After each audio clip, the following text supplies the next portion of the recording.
दफा करो, उनकी याद करना है, दफा करो। मैं सब भुला दिता है, हुण मैं इज्जत दी जिंदगी जी रही हां। पुरानियां गल्लां याद करके मैं की लैना है? मेरे बच्चों को कुछ भी नहीं पता, ते फायदा भी की है। हुण कोई सुधार नहीं हो सकता, कुछ भी नहीं हो सकता।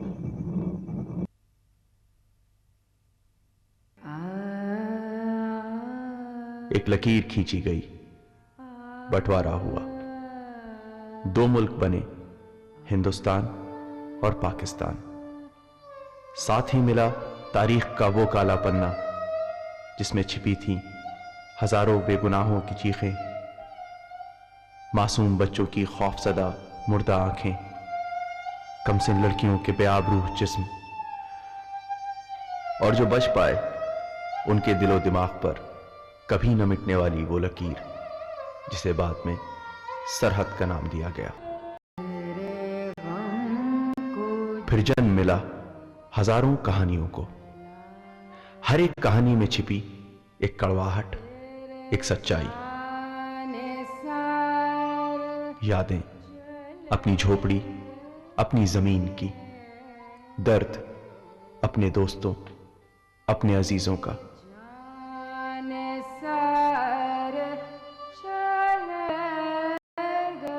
कुछ कहानियां ऐसी भी थीं जिनके हिस्से में खामोशी लिख दी गई। औरत, तकसीम का वो हिस्सा जिसे हर बाजार, हर चौराहे पर नीलाम किया गया। हर मजहब और हर जात के लोगों ने जिसे खरीदा और बेचा। बाजार सजा है, बोली लगाइए और ले जाइए।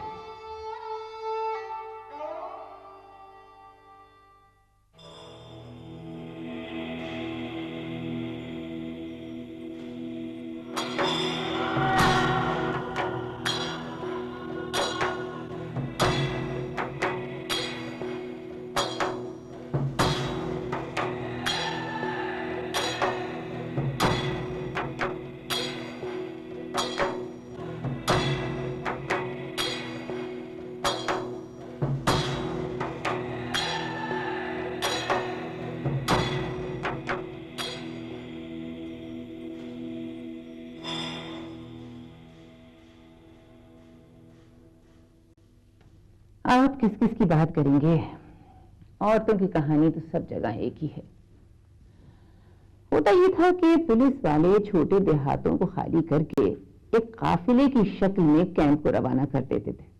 रास्ते में उन पर हमला होता था और जवान बच्चियों को उठा लिया जाता था। जिस तरह लूट का माल बंटता है ना, इस तरह फौज और पुलिस मिलकर इन लड़कियों को आपस में बांट लेती। अच्छा अच्छा माल फौज और पुलिस को मिलता और कानी कुदरी औरों के लिए। और फिर यहां से बिकती हुई ये एक हाथ से दूसरे और दूसरे से तीसरे, आखिर में या तो किसी होटल में बिठा दी जाती और या फिर किसी मकान में किसी अफसर के लिए रख दी जाती। नारनौल जो पटियाला के पास है, वहां के लोग बता रहे थे कि खास नारनौल में ही तकरीबन 16,000 आदमी मारे गए और करीब 1,500 लड़कियां उठा ली गई, जिसमें से अभी तक केवल 500 बरामद हुई हैं। बाकी 1,000 का क्या हुआ? वो कहां गई? कभी आ भी सकेंगे या नहीं, इस बात का जवाब नहीं दिया जा सकता।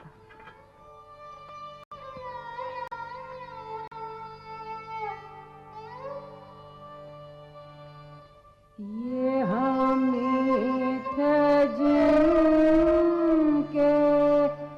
लिबास पर सर लिखी गई,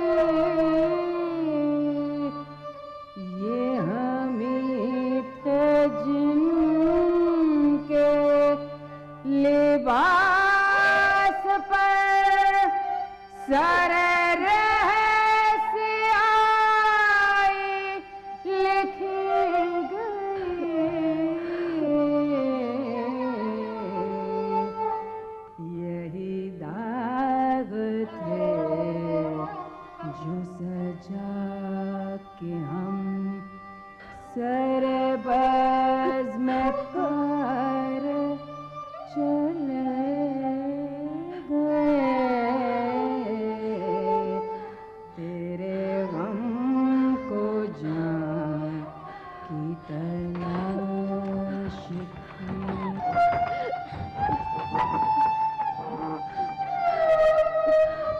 मैं सिर्फ औरत से बोल रही हूँ, मैं कोई पॉलिटिशियन नहीं।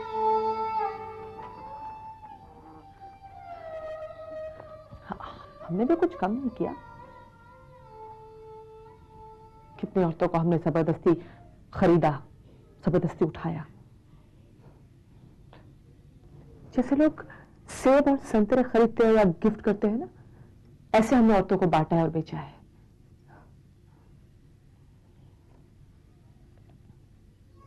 आप मुझसे पूछ रही थी ना कि हमने उनको दोबारा क्यों उजाड़ा, पर मेरे ख्याल से तो वो कभी बसे ही नहीं थे, उनके घर बने ही नहीं थे। एक रोज 1100 औरतों और बच्चों का एक काफिला आया। मैंने खुद तो नहीं देखा, लेकिन एक वॉलंटियर ने मुझे बताया कि उसमें बहुत सी औरतों के माथे पर पाकिस्तान जिंदाबाद खुदा हुआ था।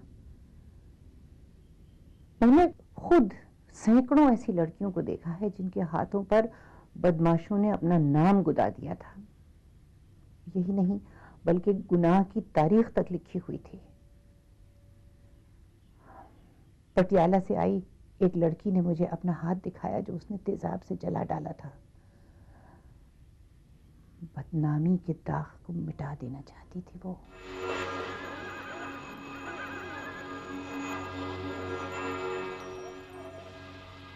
छोटी बहन है वो हमारी।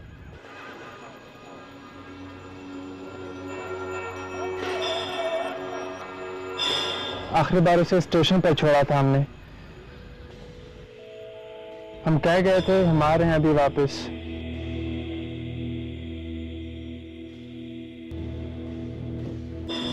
और बेटी,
मैं नहीं जाना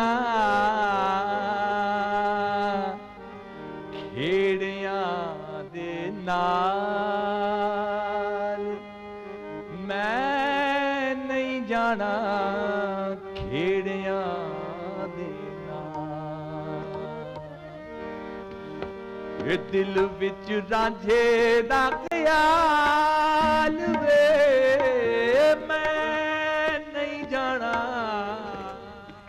एक और दुश्वारी आन पड़ी।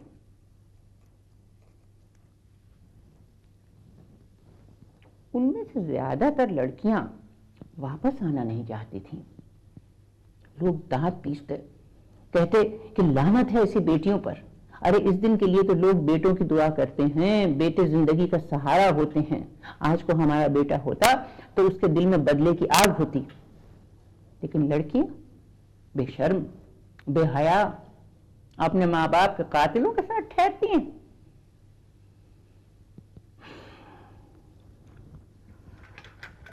मैं आपसे क्या बताऊं कि बहैसियत एक औरत के उनकी ये बातें सुन सुन के मेरे दिल पे क्या बीत रही थी। मुझे आज भी वो दो लड़कियां याद हैं। एक की उम्र करीब 16-17 साल की थी, दूसरी कोई 14 बरस की होगी। 16 साल की इस लड़की को 2 आदमियों ने मिलकर खरीदा और वो महज इन लोगों के बीच का खिलौना बनकर रह गई। वो 14 साल की इस लड़की के साथ भी 2 साल पहले यही हुआ। उस वक्त उसकी उम्र तकरीबन 12 साल रही होगी। वो एक खामोश सवाल बनकर मेरे सामने बैठी थी। उसकी डरावनी फटी फटी आंखें मुझसे पूछ रही थी कि मैं क्या हूं। उसके पास करने को कोई बात ही नहीं, न दिल में कोई उमंग, न कुंवारी होने का अल्हड़पन, न जवानी की खूबसूरती। क्या आप मुझे बता सकती हैं कि हमने उन्हें लाकर कोई गुनाह किया है या ना तो कोई गुनाह करते?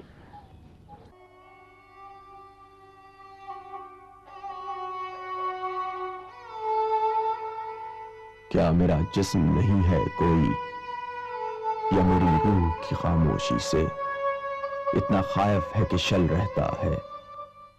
क्यों मेरी आंख की पुतली से दहकते हुए मंजर भी गुजरते हैं तो कुछ सर्द से पड़ जाते हैं?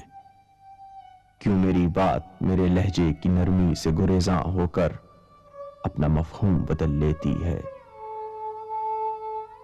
क्यों ये तकसीर भी मेरी है, ये रूह, ये बीनाई, ये अल्फाज मेरे बस में नहीं?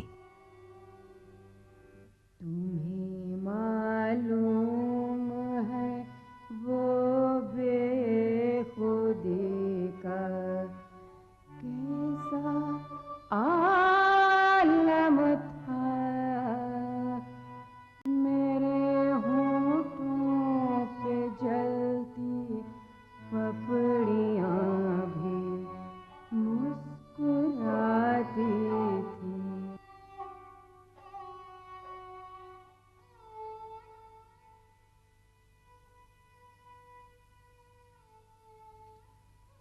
ऐसी बहुत सी आधी पागल लड़कियां हैं